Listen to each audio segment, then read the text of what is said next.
Today I'm going to be breaking down the Filmic reel editing style that is all over Instagram. I'll show you how I did absolutely everything in this reel, all the way from the color grade to the text animations, and exactly how I would spice it up even further to make this style more clean for your Instagram reels. This Filmic style is absolutely taking Instagram by storm, so you're gonna wanna stick all the way to the end of this video so you can incorporate it into your personal brand. P.S. guys, there might be a surprise all the way at the end of this video to help you edit faster. Now, my name is Torsten Roscoe, and let's get right into this clean style. Now, let me show you really quick what this style looks like. It's super clean.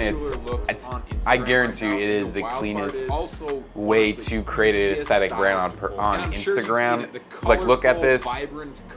Looks super duper clean, aesthetic. I love how you use always a lot of B-roll mixed with this different type of font. Font choice is extremely important. I'll be going in depth on how to pick the right fonts, etc., and what the fonts I use. But this is exactly how I made mine. Just super clean, and that's pretty much it. The rest of this video is just text and super clean with me as handsome as I am. I love the boink. Now, let me show you exactly how I did each and every single little thing, and we're gonna first start off with the color grade because you need to nail the color grade in order to even have this style remotely look good for your reels. So to nail the color grade, I think it's very important to know exactly what you're doing and how to actually have all the colors pop. Now, for me, how I create all of my footage to make my footage just look as sexy as I am. I use LUTs because they're just super fast, they're super easy to use, and they always are just a solid foundation of getting great color grade just like this. Like, this is my LUT, you can see right here if I toggle it off and then on, this is exactly what it looks like. You can see the plant just has a super vibrant green color like you're seeing right now, and everything just looks super good. I mean, I look super good. This has like this Filmic kind of look with all this bloom. I absolutely love this. That's why I use my LUTs, and you guys can find my LUTs in the link in the description. They're absolute no-brainer for every single creator looking to get this exact color grade that I have with this vibrant Filmic color pop. And if I had to start this from scratch, this is exactly what I would do. So let's turn off this. And honestly, I wouldn't use the Lumetri color just because I have a plugin that I used all my LUTs to create that exact like look.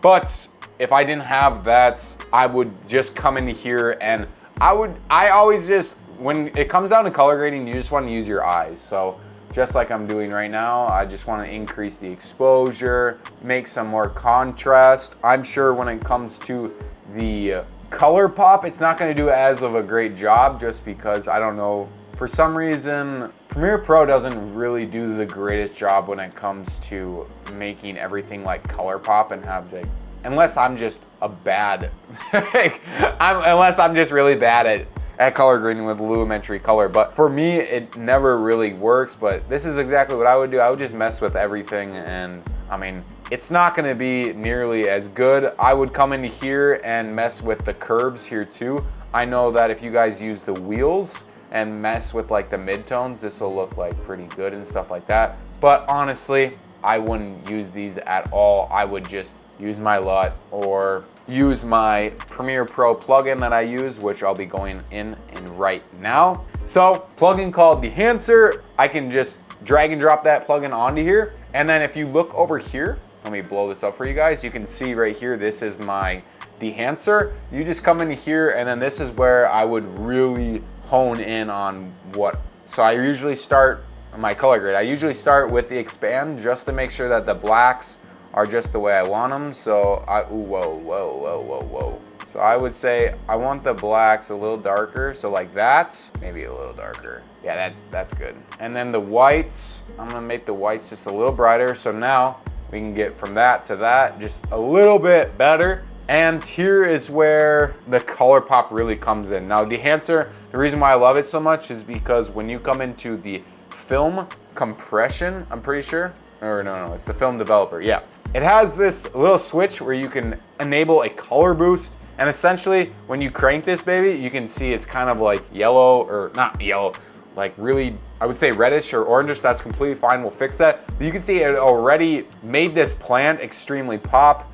all my colors are extremely like poppy, and that's the reason why I absolutely love this. You can mess with like other colors and stuff like that, or add some contrast boost, but I don't really need to do that. Now here, we can fix it by just coming into the color head, make sure to enable it, and then you can fix it by using like the yellow, blue, the magenta, and everything like that. So now you can kind of see we're getting that look that we had before. So if I just turn back this on, so this is like what we're trying to go for, and then this is what we have so far. I would just keep messing with the color head, messing with the shadow tones, and then eventually you would get a really good color grade. But we don't need to do that because I'm just gonna turn on this LUT, switch, quick, boom, done. And now we can move into this kind of red halation. Now, you guys don't have to do this red halation, but it just gives this look a little spicier Filmic look. And what I'm talking about is this kind of this redness that you'll see. So if I come into here,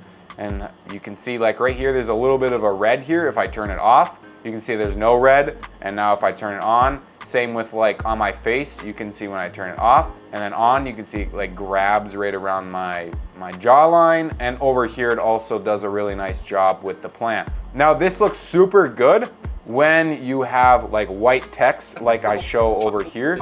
You can see that there's a little bit of red around this, or if I go actually right here, this is a really great example. You can see there's a lot of red right here. That's just that red halation. That's what red halation does. It just grabs like all the highlights and makes it really good. You can see when I turn it off, it has none of it. Again, you don't need to do this, but it just adds a little bit of, it just makes everything pop more and make that Filmic style. And the way I did this was I actually used that dehancer plugin by just coming into dehancer, and then I just turned on Hayden right here and put it to 35.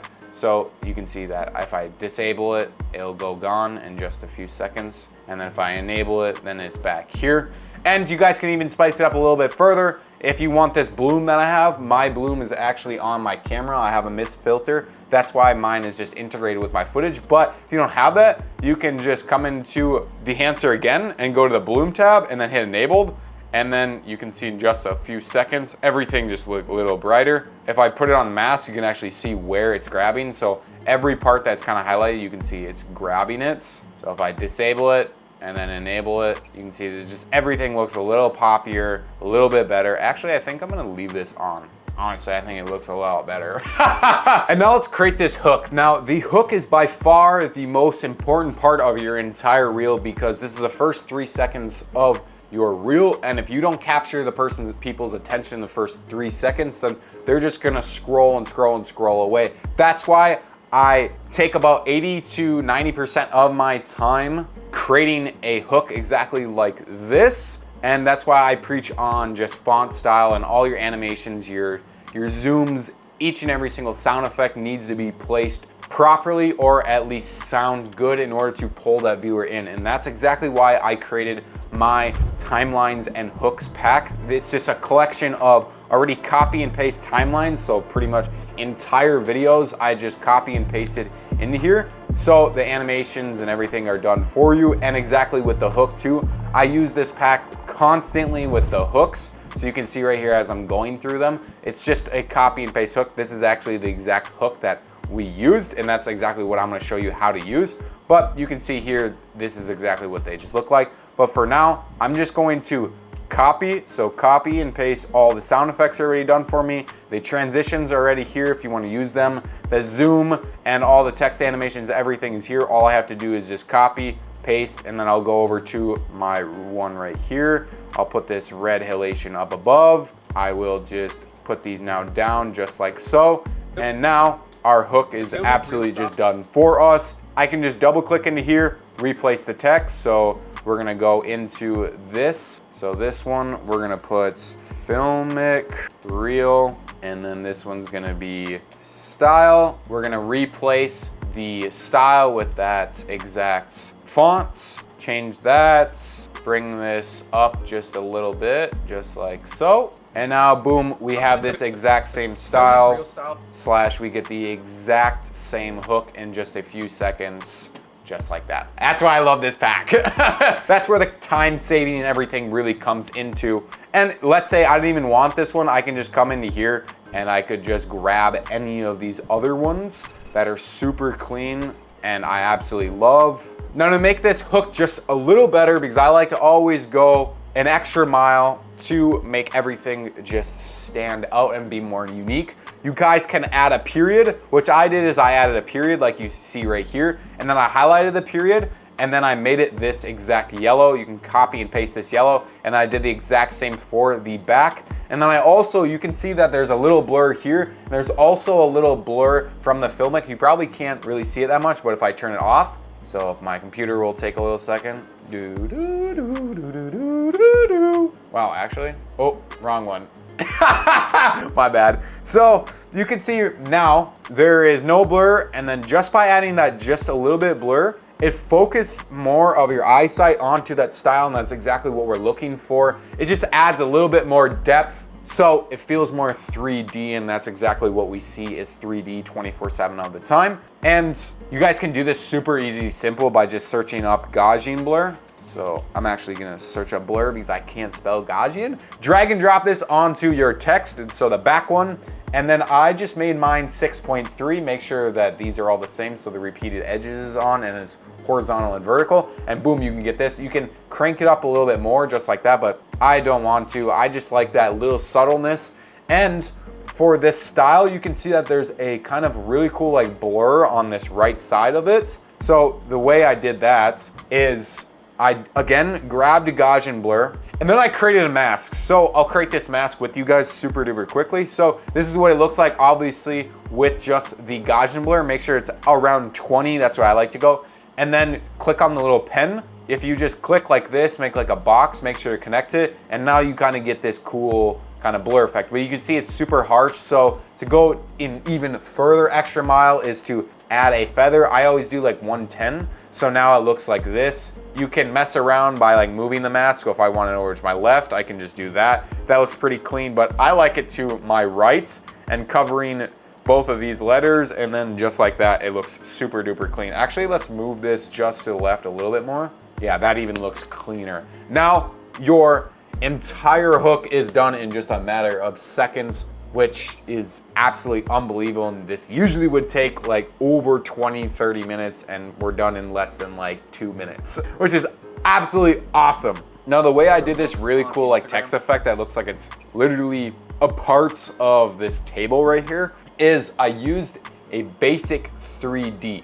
So I can actually take it off, and I will reset everything, and then we will do the exact same thing I did. So search up 3D, basic 3D, drag and drop it onto your text right here. And then what I like to do is just play with the swivel. So try to make it look like it's right there. It's easier to bring it to like where you want it to be, and then adjust it like that. So then it looks like it's actually, so like so. So all I'm doing is just playing with the swivel and stuff like that. We obviously need to see it, so I'm gonna stick it like right there. I think if we have it like that, now I need to mess with the rotation. I think that's like the most important part, is messing with this rotation. I'm pretty sure these both need to be at like 60 some, just like so. And then this rotation does like that. We can scale it, obviously, so you can see it, just like this. It looks like it needs to rotate just a little bit like that. Ooh,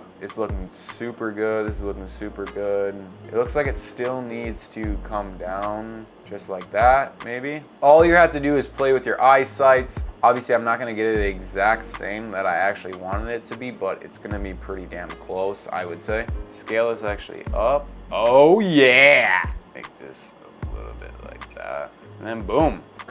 This text effect is actually a lot easier. I did the exact same thing with the basic 3D just to make sure that it looked like it was actually connected with my laptop, but I also added a different opacity. So I changed the opacity from normal to overlay. So if I turn it off and then on, you can see it kind of like integrates with my screen, and you guys can use that. That's super clean. It makes this whole style just really add in together. By adding just these little touches of everything and going that extra little step a mile, this style just cultivates and forms in a more clean and unique way. That way you guys can stand out and actually look super duper clean. So I think it's just super worth it of doing all these type of things. And there's actually a huge difference between what I'm doing right here and here. And the two main differences are, one, I added a Gaussian blur, so I added that blur that we did earlier, so just add that kind of blur, so if I turn it off, you can see that it's really, like, you can see it, but now if I turn it on, it kind of adds that kind of like super close, like focus blur that I absolutely love. You can see like down here it's super blurry. It kind of duplicates that and makes that just add more of a 3D effect. Then I also added a basic 3D again to make it look like it was attached to my screen, but the huge and main difference I did was I went to the opacity and I changed the opacity from overlay to exclusion. Now this exclusion kind of gives us this like really cool like negative effect. You'll actually see in a little bit what it really looks like. Exactly right, I think it's right here. You can see this is a super duper ramped up of it. It all depends on what the background is and how it really integrates with something. But for this one, you can see I used the basic 3D effect and I also did the exclusion, and it just looks like 20 times better here. Now for the rest of this video, I just replaced the highlighted words with the exact same like fancy font. So making sure when you go through this entire video, you guys are doing that.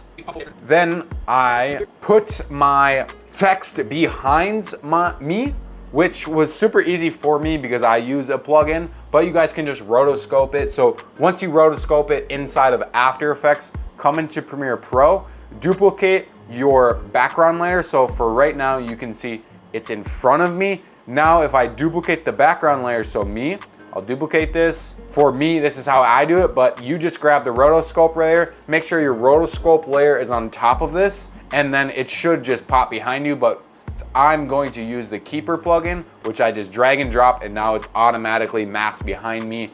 And see, you can see these are all just behind me. That's how super quick and easy. I'll actually leave that down in the link in the description if you guys want it.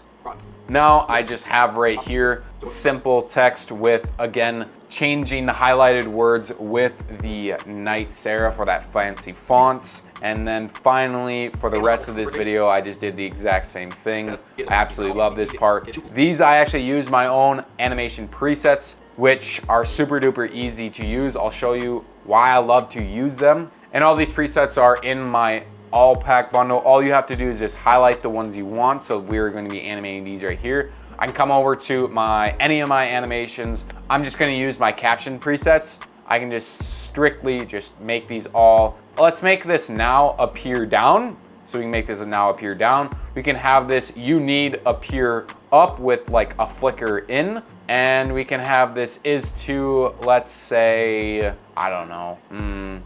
We can make this is to actually have that a negative effect. So it has that really cool negative effect. Plus, I mean, we can have it, I can go in my logo animations and we'll actually make this, we can have this slide in up. And if I highlight all of these, then we can make them all go out. So I'm thinking about just have them all flicker out. So now in a few seconds, just actually a few clicks, I get this really clean text effects. Right now, all you need is, dude, that's so clean. Look at this again. All you need in just a few simple clicks. And just one last thing I want to show you guys to go just an extra mile to have this video spiced up is by using zooms. Now zooms are super duper important. I highlight this incredibly well inside of my all pack bundle in the course, and which teaches you when I go into a full breakdown why they're so important. But for now, all I like to do is just make subtle zooms. So I'll turn off all these zooms. And you can see like this video is kind of boring without the zooms. But when you add just that final little touch, just this nice zoom on Instagram right now, like just makes this so much more attracting, just like this. And the way I make all of my zooms is I come into my zooms over here and then I drag and drop any of these zooms. So for instance, this is the subtle zoom 100 to 110, so I'll just drag and drop it, and then boom, we have this zoom, just like so. So you see how that nice little zoom, and then I did the exact same things for this zoom. This is my smooth zoom in and out. Did the exact same thing. This one also has a zoom. Just constantly using and creating zooms is going to spice up and make your videos just stand out and a lot more high quality and better. I got you guys with a special discount. If you guys use the code Filmic in the first 72 hours that this video is dropped, it gives you a $10 off discount code. That way you guys, I know you guys love to save money and I love saving money, so that is there. And if you're too late, that is absolutely okay. If you guys use the same code after the 72 hours, you'll save $5 off your order. Now, if you guys wanna learn exactly how I shot all of this B-roll, go click this video right over here. It'll teach you everything I know about how to shoot outside cinematic B-roll. And make sure to like, comment, and subscribe to the channel, and I'll see you in the next video. Peace!